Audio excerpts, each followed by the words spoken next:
Hello and welcome to the Fading Atlas, where we listen, we relax, and we drift into sleep carried by the quiet stories of the ancient world. I'm your host, and I'm so glad you're here tonight. In tonight's story, we are going somewhere very far away and very long ago. We are going to the Sahara Desert, not the Sahara as it exists today, vast and golden and silent, but the Sahara as it once was, 10,000 years ago, when it was green, when rivers ran through it, when people built cities in it, when entire civilizations rose and fell beneath skies that looked exactly like the sky above you tonight. What remains of those people is buried now, beneath centuries of sand. But some of it has been found, and some of it, perhaps, is still waiting. Tonight's story follows a narrator, a quiet, unhurried traveler, who arrives at a remote archaeological site deep in the Sahara, just as the sun is going down. What unfolds over the hours that follow is not a race against time or a dramatic discovery. It is something slower and more beautiful than that. It is simply the experience of sitting with a very old mystery and allowing it to wash over you like the desert wind. There is nothing here to frighten you. There is only sand and stone and starlight and the deep, deep quiet of a world that has been sleeping for a very long time. So let's take a moment before we begin. Get comfortable. Let your body settle into wherever you are lying or resting right now. Feel the weight of yourself against the surface beneath you. Take a slow breath in through your nose. Hold it gently for just a moment, and then release it, long and easy through your mouth. Again, breathe in slowly, feeling your chest and your belly rise, and out even more slowly, letting everything soften as you exhale. One more time, in and out. Good. Now I want you to imagine something. Imagine that you are lying on your back on warm sand, not hot sand. The sun has already gone down, and the sand has released most of its heat into the evening air. It is just warm enough to feel like a gentle embrace beneath you.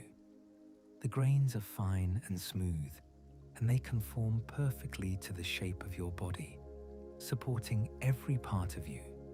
The air around you is cool and dry. It carries with it the faintest mineral scent.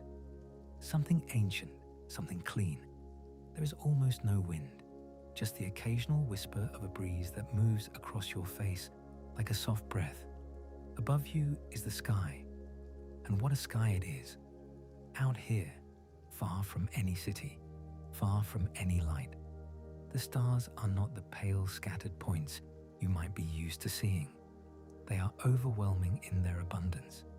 They carpet the darkness from horizon to horizon in layers, bright ones and dim ones, and ones so faint they seem to exist only at the very edge of perception. The Milky Way is a river of white light arching above you, dense and luminous, more real and more present than you have perhaps ever seen it. You are very small beneath this sky. And that smallness feels good. It feels like relief, like permission to rest, like the universe itself is telling you that nothing you carry tonight is too heavy to set down for a while. The sand is warm beneath you. The stars are infinite above you. The desert is quiet in every direction. This is where our story begins. The sand is warm beneath you. The stars are infinite above you. The desert is quiet in every direction. This is where our story begins. The drive had taken 3 days. 3 days from the last city of any real size, through towns that grew progressively smaller and quieter, through villages where the roads turned to packed earth and the signposts became infrequent and then disappeared entirely. 3 days of watching the landscape change, First the scrub and dry grass of the northern fringe, then the rocky plateau of the Reg, and finally, on the third afternoon, the full arrival of the Iarg, the sand sea, the great undulating ocean of dunes that most people picture when they hear the word Sahara.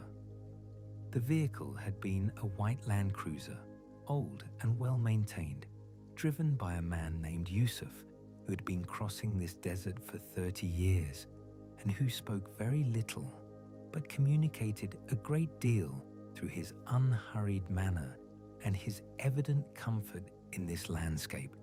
He knew where the water was, he knew how the wind moved, he knew by some internal calculation that had nothing to do with maps or instruments exactly where he was going at every moment of the journey.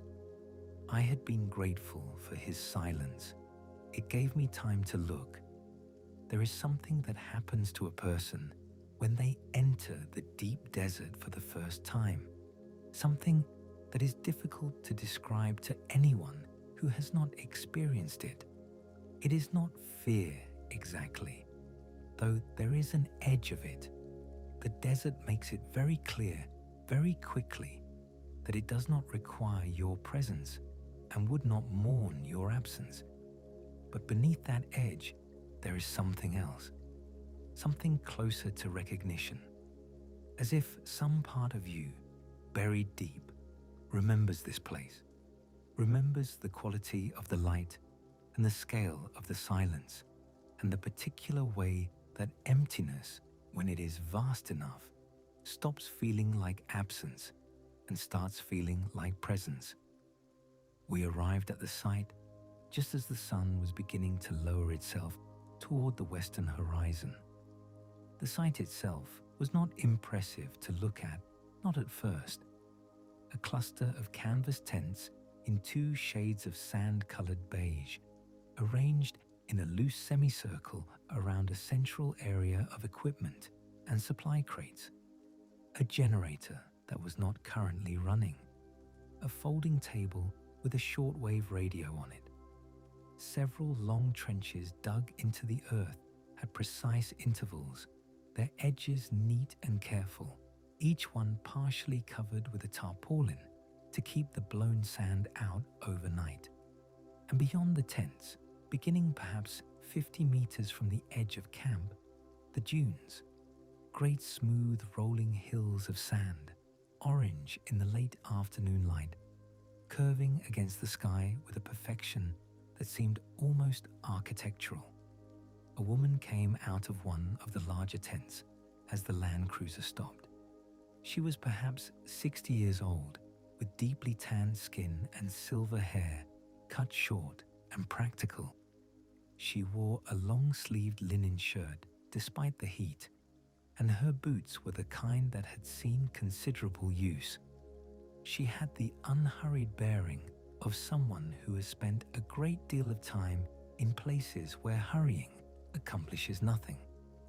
Her name was Dr. Amara Osei. She had been working this site for 11 years. "Welcome," she said, shaking my hand with a firm grip. "You arrived at a good time. Another hour and you would have missed the light." She turned and gestured toward the dunes. "Come," she said, "before we do anything else. Come and look." We walked together through the soft sand at the edge of camp, skirting the excavation trenches, moving toward the base of the nearest dune. The light was changing rapidly now, the sun dropping toward the horizon with the sudden decisiveness of equatorial evenings, and the shadows of the dunes were stretching long and blue across the sand. She stopped at the base of the largest dune and pointed. At first, I saw nothing unusual, just sand. The gentle slope of a dune rising perhaps 20 meters above us, its crest sharp against the deepening sky. Then I saw it.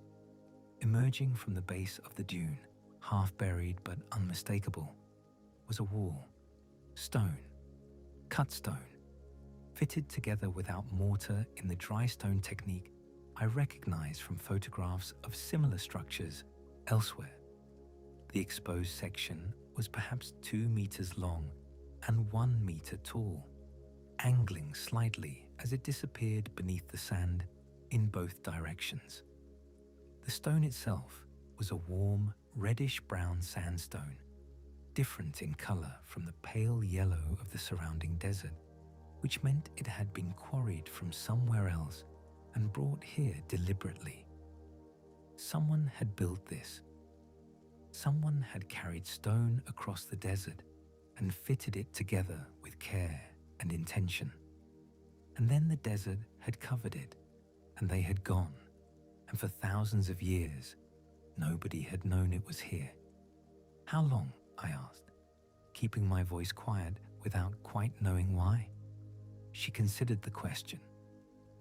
The site itself, she said, the visible ruins, has been known to local nomadic communities for generations.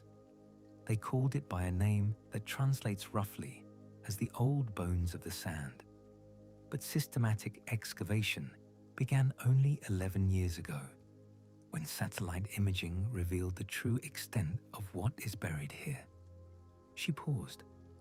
The wall you are looking at is part of a structure we believe was a granary or storehouse. It dates to approximately 7,000 years before the present. 7,000 years. I looked at the wall again. The careful fitting of the stones, the slight lean of them as they disappeared into the dune. 7,000 years of sand pressing down on them, and they were still standing.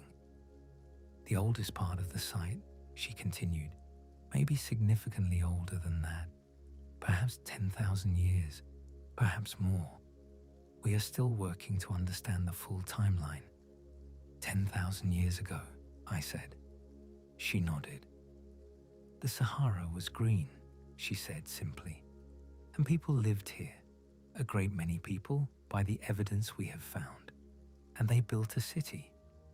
She turned and looked at me with an expression that was not quite a smile, but contained something of a private satisfaction, the look of someone who has been sitting with a magnificent secret for a very long time and is only now cautiously sharing it.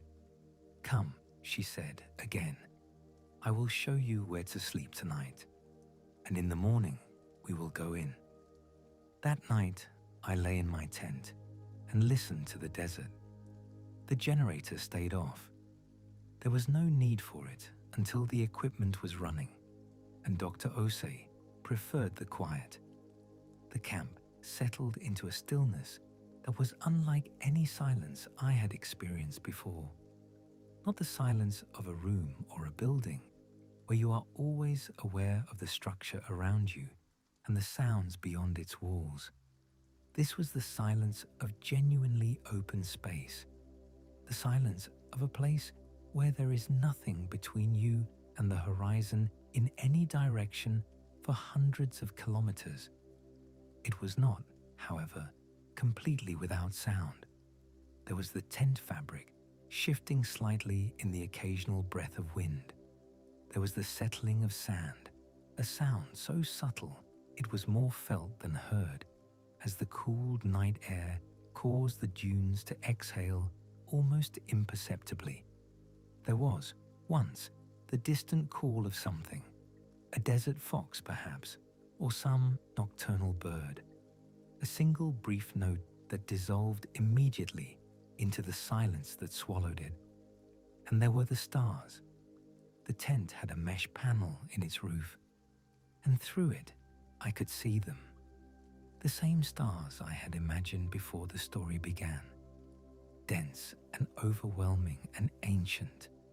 The same stars that had looked down on this city when it was alive, when its streets were full of people and its granaries were full of grain and its children ran in the dust of its squares and its elders sat in the shade of its walls and looked up at the same sky and perhaps, like me, felt that same sensation of smallness and wonder and deep, unhurried peace. I fell asleep to the sound of the desert breathing Dawn in the Sahara is a quiet revolution. It begins not with light, but with color, a faint gradient along the eastern horizon that shifts from black to the deepest possible blue, then to a blue that has the faintest suggestion of violet, then to a clear pale gray that holds for a long suspended moment before the first true gold appears. The gold, when it comes, is sudden. It does not creep. It arrives. One moment, the world is blue and grey and still, and the next moment, the tops of the dunes are burning orange, and the shadows between them are a rich, deep purple, and the sky is the colour of a flame seen through frosted glass. I was outside before the rest of the camp had stirred, standing in the cool air with both hands wrapped around a tin cup of tea that Dr. Osei's assistant, a young man named Kofi, had somehow already prepared and pressed into my hands with a quiet smile. The tea was strong and sweet and hot, and I drank it slowly, watching the light change. Dr. Osei appeared beside me after a few minutes, her own cup in hand. She looked out at the dunes with the expression of someone watching something they love. "The light is best for about 30 minutes, she said quietly. "Then it is just bright." She sipped her tea. "But these 30 minutes." She shook her head slightly, as if words were insufficient. We stood in companionable silence until the golden half-hour had passed and the sky had turned its working blue and the shadows had shortened and the day had properly begun. Then she set down her cup and said, "Shall we go in?" The entrance to the main excavation site was marked by a simple wooden frame, 2 upright posts and a crossbar with a piece of rope strung between them, and a small handwritten sign that read simply, "Site 1, Active Excavation. Please sign in." Dr. Osei signed in on a clipboard hanging from the rope. She handed me the pen.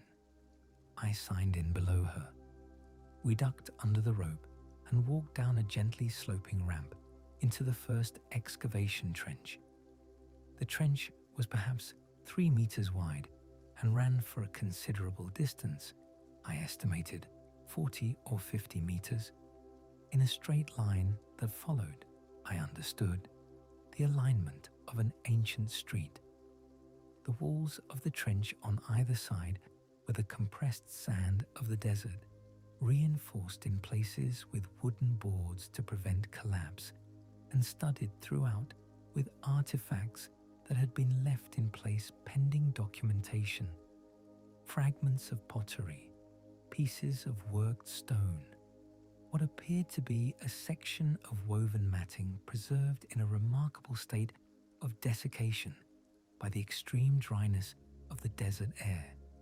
But what drew the eye immediately and powerfully were the walls, on either side of the trench, emerging from the sand at varying heights, depending on how deep the excavation had gone at that particular point, were the walls of buildings, real buildings, not rough piles of stone, but carefully constructed structures with straight lines and fitted corners, and, in places, what appeared to be intentional decoration, geometric patterns incised into the stone with a pointed tool.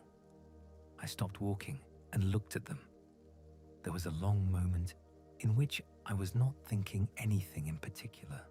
I was simply looking, taking in the reality of what I was standing in the middle of.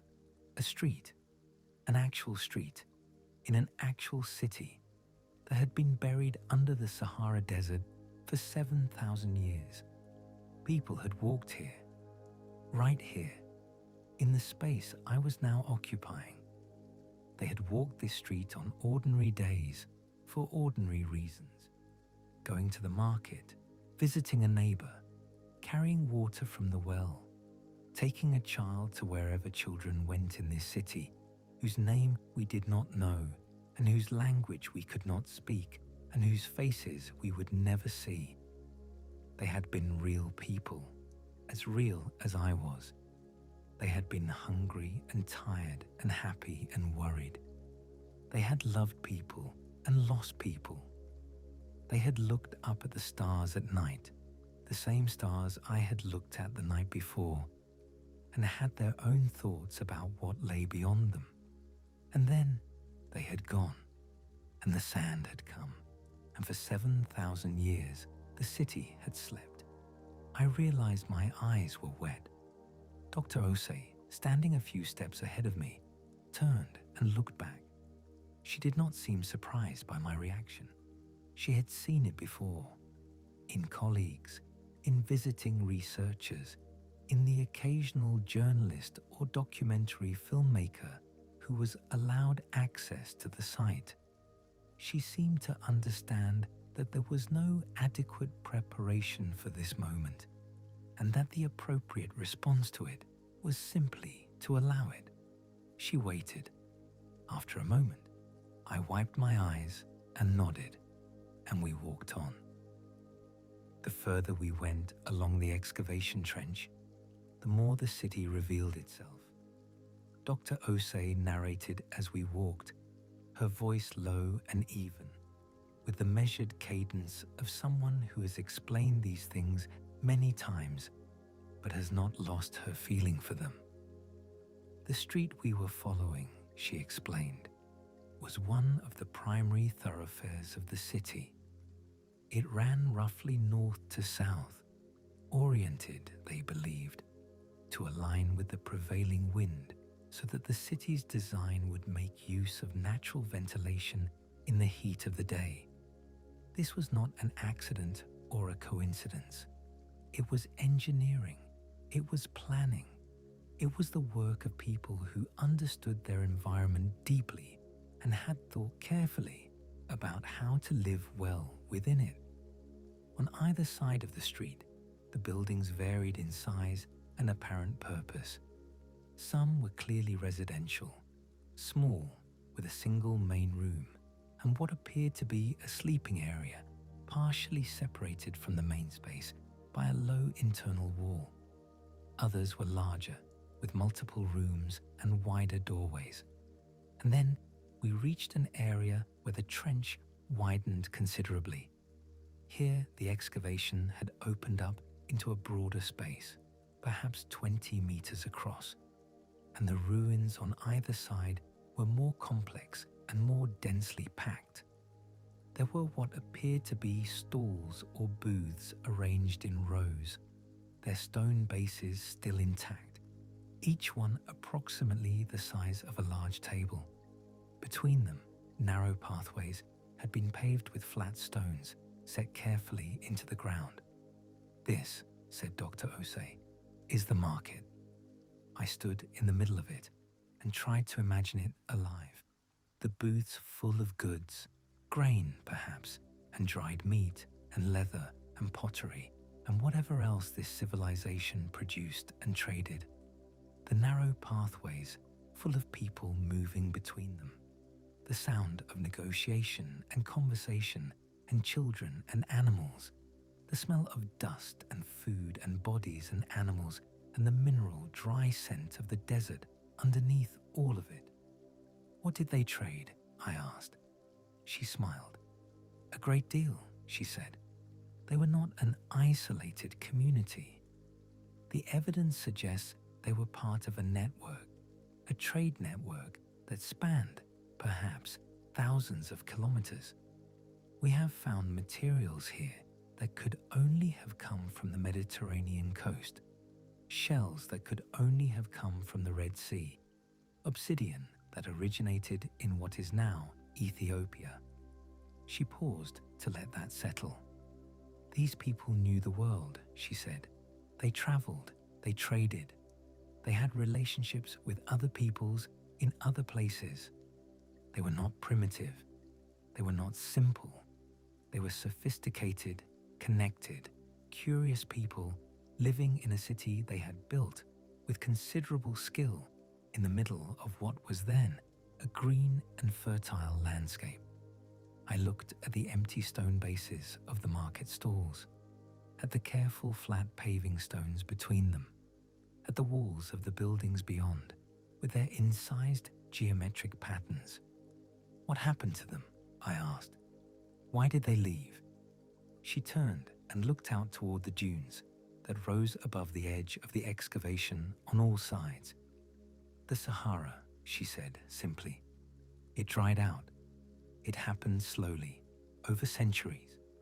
The rains became less frequent, the grasslands receded, the rivers shrank, the lakes evaporated, the animals moved south or disappeared, and eventually the people moved too, southward and eastward, following the water, taking with them their knowledge, their culture, their ways of building and trading and organizing their lives together. Some of them, we believe, became the ancestors of the great civilizations of the Nile Valley. Some went further south still, into sub-Saharan Africa. They did not disappear. They transformed. They carried what they knew into the future and built new things in new places.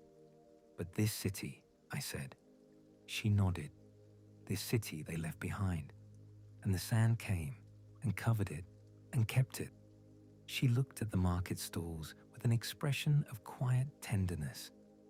In a way, she said, the desert preserved it, kept it safe, kept it waiting.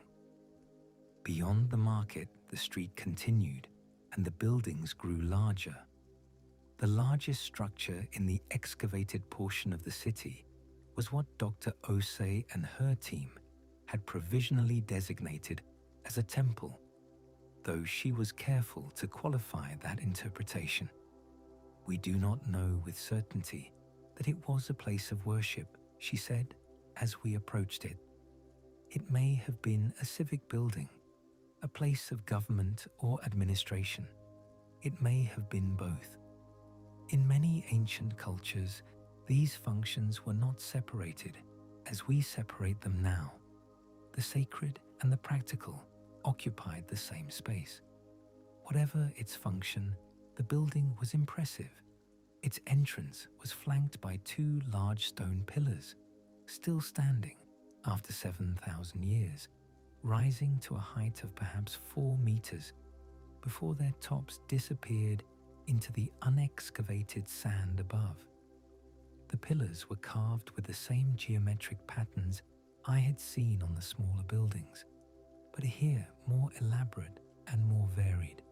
Concentric circles, zigzag lines, patterns that might have been representations of water or of stars or of something else entirely whose meaning was lost. Between the pillars, a wide threshold of flat stone led into the building's interior. We stepped inside.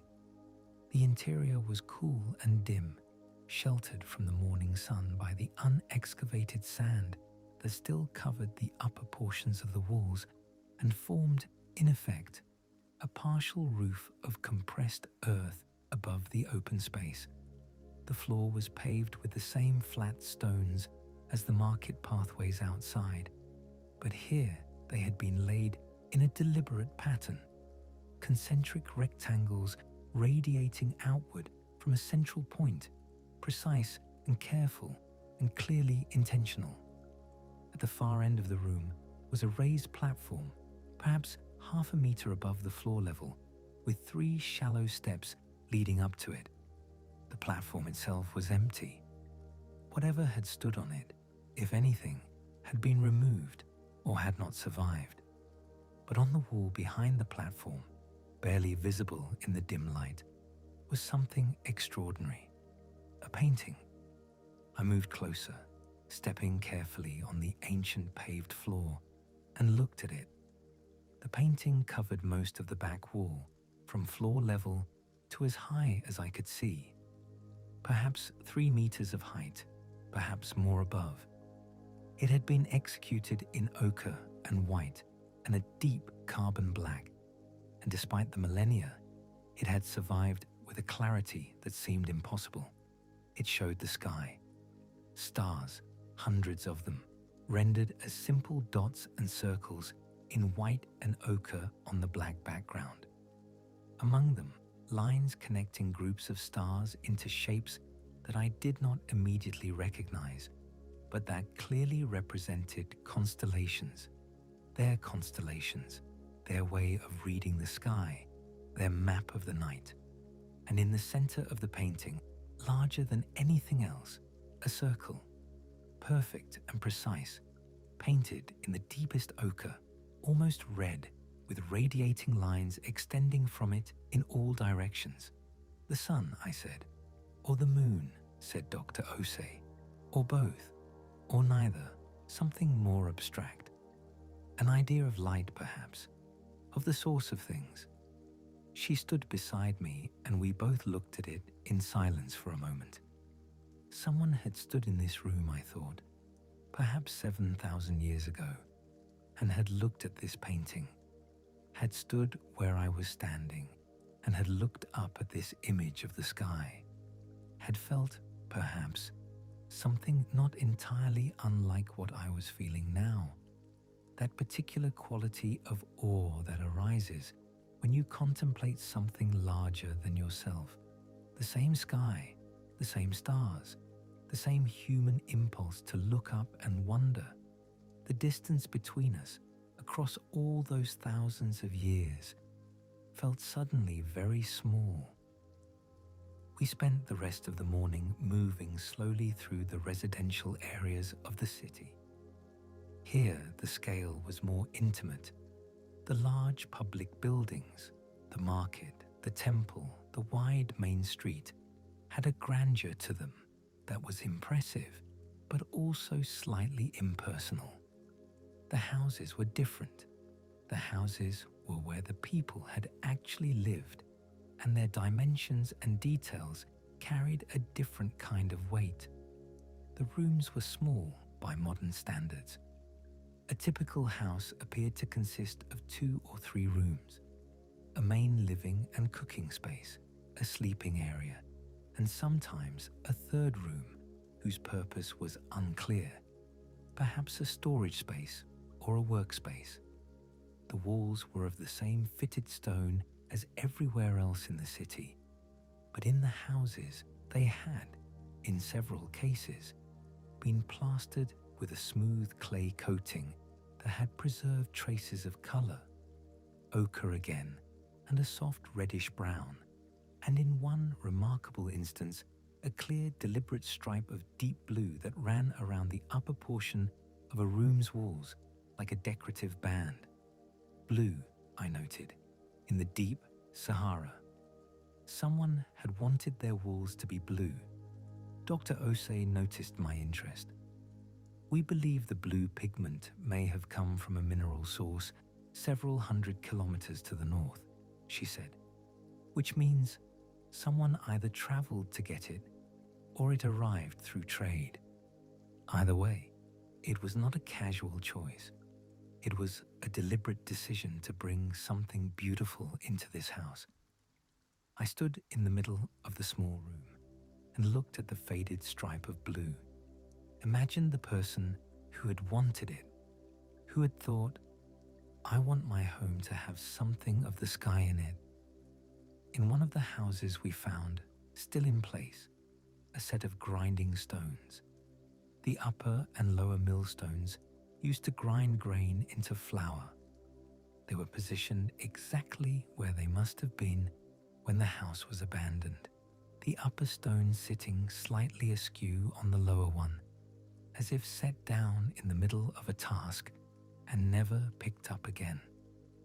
That image stayed with me. The grinding stone set down in the middle of a task, the ordinary interrupted moment, preserved for 7,000 years. Whoever had set it down had not known, perhaps, that they would not return. Perhaps they had thought they were leaving temporarily.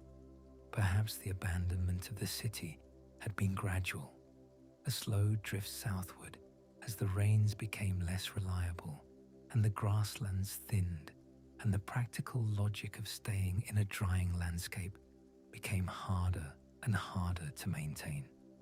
Perhaps the last family to leave had walked out of this house on an ordinary morning, set down their grinding stone, and gone south to find water and better land, intending to return if things improved. And things had not improved. The rains had not come back. The green had not returned. The sand had come instead. And the grinding stone had waited. In another house, in a corner of the sleeping room, we found a collection of objects that had clearly been arranged with intention. A smooth, rounded stone that might have been a weight or a tool, or simply a beautiful object someone had found and kept. Several shells from the Red Sea, Dr. Osei confirmed, traded across the entire width of the continent. A fragment of carved bone with a repeating diamond pattern incised along its length. And, most remarkably, a tiny figure, no taller than my hand, carved from the same sandstone as the city's walls, representing what appeared to be a seated human form, its details worn smooth by handling over many years of use before it was set down in this corner where it had waited ever since. A personal collection, the small treasures of a life. I thought of the things I kept, the objects I considered irreplaceable, not for their monetary value, but for what they held. A small stone I had picked up on a beach years ago for no particular reason except that it felt right in my hand. A photograph. A handful of things that, if I were honest, someone standing in my home 1,000 years from now would probably not be able to assign significance to. We keep things that matter to us, I thought. We have always kept things that matter to us. Across 7,000 years and all the changes in the world, that has not changed. After the midday heat, during which we rested in the camp and ate a simple meal of flatbread and stewed vegetables and drank large amounts of water, a practical reminder of what the ancients had ultimately lacked, Dr. Osei took me to the part of the site she considered the most significant, the water system. The ancient city had been built, she explained as we walked, around a sophisticated understanding of water management. In the period of the Green Sahara, the region received considerably more rainfall than it does today. Not a tropical amount, but enough to support grasslands and seasonal rivers and lakes. The city's founders had understood this and had built their settlement to make the maximum use of available water. The evidence of this understanding was everywhere once you knew to look for it. The streets were slightly cambered, their centers raised fractionally above their edges, so that rainwater would drain to the sides rather than pooling. At intervals along the sides of the main street, stones had been set to channel this drainage toward a central collection point. And at that central collection point, in a wide open area between the market and the temple, there was a cistern. It was large, perhaps 8 meters across, and Dr. Osei estimated at least 5 meters deep, its walls lined with a smooth plaster that appeared to have been designed to be waterproof. Stone steps led down from the rim to the floor level. At the top, the remains of what appeared to have been a covering structure. Posts set into the rim of the cistern to support a roof, keeping the water shaded and slowing evaporation.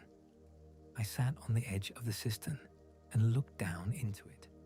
It was empty now, had been empty for thousands of years.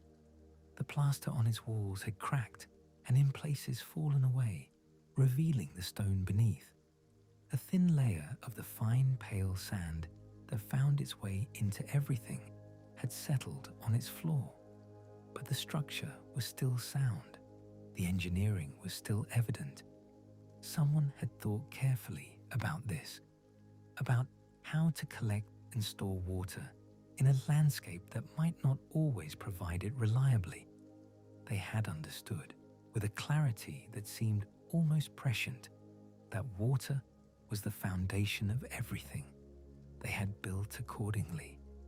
And when the water had finally stopped coming, when the rains had failed season after season, and the cistern had gone unfilled, and the grasslands had gone brown, and the animals had moved away, the engineering had not been enough. You cannot engineer your way out of a climate that has decided to change. The city had done everything right. It had been built with intelligence and care and foresight, and it had still, in the end, been lost. I sat on the rim of the empty cistern for a long time, feeling the weight of that thought. The afternoon light was shifting toward gold again, the day cycling back toward the quality of illumination it had had when we arrived. When Dr. Osei took me to a low canvas shelter at the far edge of the excavated area, inside, on a series of long folding tables, were the artifacts recovered from the site over 11 years of work. They were arranged with care, each one labeled and catalogued, each one resting on a small pad of archival foam.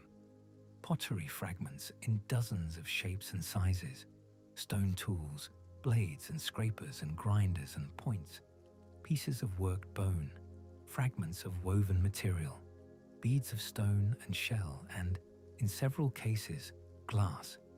Actual glass, Dr. Osei noted, from a period when the technology to produce it should not, by conventional understanding, have existed this far south. Small surprises, she said, picking up one of the glass beads and turning it in the light. The past always contains small surprises, things that do not fit the story we have decided to tell about it.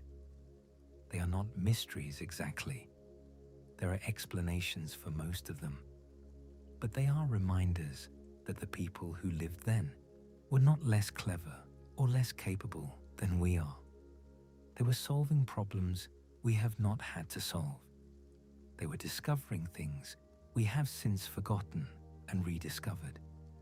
She set the bead down carefully. We have a tendency, she said, to think of ancient people as simpler than us, less developed, as if history is a straight line from primitive to sophisticated, and we are standing at its advanced end.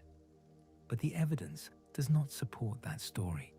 The evidence suggests that people have always been people, curious, inventive, adaptable, building beautiful things and complicated things, trading and traveling and looking up at the stars and wondering. She paused. The difference, she said, is not intelligence or capability. The difference is time. They did not have the accumulated knowledge of the generations that came before them. We have 7,000 years more of accumulated knowledge than they had. That is our only advantage. She looked out through the open side of the shelter at the dunes, and they, she said, had something we have lost. They lived in a landscape that was alive, a green Sahara with rivers and lakes and animals and trees. They had that, and we do not. And they did not know, as they walked their streets and traded in their market and painted their walls blue, that the landscape would leave them. She was quiet for a moment. None of us ever know, she said, what we are about to lose. The sun went down for the second time. Camp routine settled in. The simple rituals of an evening in a remote field site. Water heated for washing. Food prepared over a gas burner. The generator turned on for 2 hours to charge equipment and then turned off again, returning the camp to the vast electric quiet of the desert night. I sat outside after dinner in a low folding chair, face turned up to the sky. The stars were the same as the night before. Of course they were. They do not change on the scale of a single night or a single year or even a single human lifetime. The constellations I was looking at were the same constellations that had been visible from this spot 7,000 years ago. The city's inhabitants would have known them by different names and organized them into different shapes. But the stars themselves, those exact points of light, had been burning above this city while it lived and had continued burning as it was buried and were burning still. There is a comfort in that, I thought, in the continuity of the sky, in the knowledge that the light coming from those stars had been traveling toward this spot for years and decades and centuries, and in some cases, thousands of years, and was only now, this moment, arriving. That some of the light I was seeing had begun its journey before this city was built, before any human had ever stood on this specific patch of desert, and some of the stars I was looking at, I knew, no longer existed. They had exhausted themselves and collapsed and gone dark long before the light they emitted had reached my eyes. I was seeing the past. I was always seeing the past when I looked at the sky. We all are, I thought. We are all always looking at the past. Everything we see has already happened by the time we see it. The light takes time to travel. The sound takes time to arrive. Even the person sitting across from you, you are seeing them as they were a fraction of a second ago, not as they are right now. The present is inaccessible to us in a way. We only ever experience it in hindsight. The ancient people of this city knew this, perhaps, or felt it intuitively, the way people feel things they do not have words for. They painted the sky on the wall of their most important building. They tracked the stars and knew the seasons by them. They looked up at the same sky I was looking at and knew in their bones that they were small and temporary, and that the universe was old and vast and indifferent and magnificent. And they built a city anyway, and they traded and married and ground their grain and painted their walls blue and set down beautiful things in the corners of their rooms, because that is what people do. They build in the face of impermanence. They make beautiful things in the face of loss. They love one another in the face of the knowledge that everything ends. That has not changed in 7,000 years. I doubted it would change in the next 7,000. A desert fox appeared at the edge of the firelight, a pale, thin creature with enormous ears, its eyes two small flames of reflected light. It regarded me for a long moment with an expression of complete composure, as if it was evaluating whether I was worth the energy of an opinion. Then it turned and walked with great dignity back into the darkness. I laughed quietly. The desert, I thought, has its own view of the matter. In the morning, I would leave. Dr. Osei and her team would stay. There were years of work left in this site, perhaps decades. The sand kept its secrets patiently and gave them up slowly, one careful brushstroke at a time. But I was not thinking about morning yet.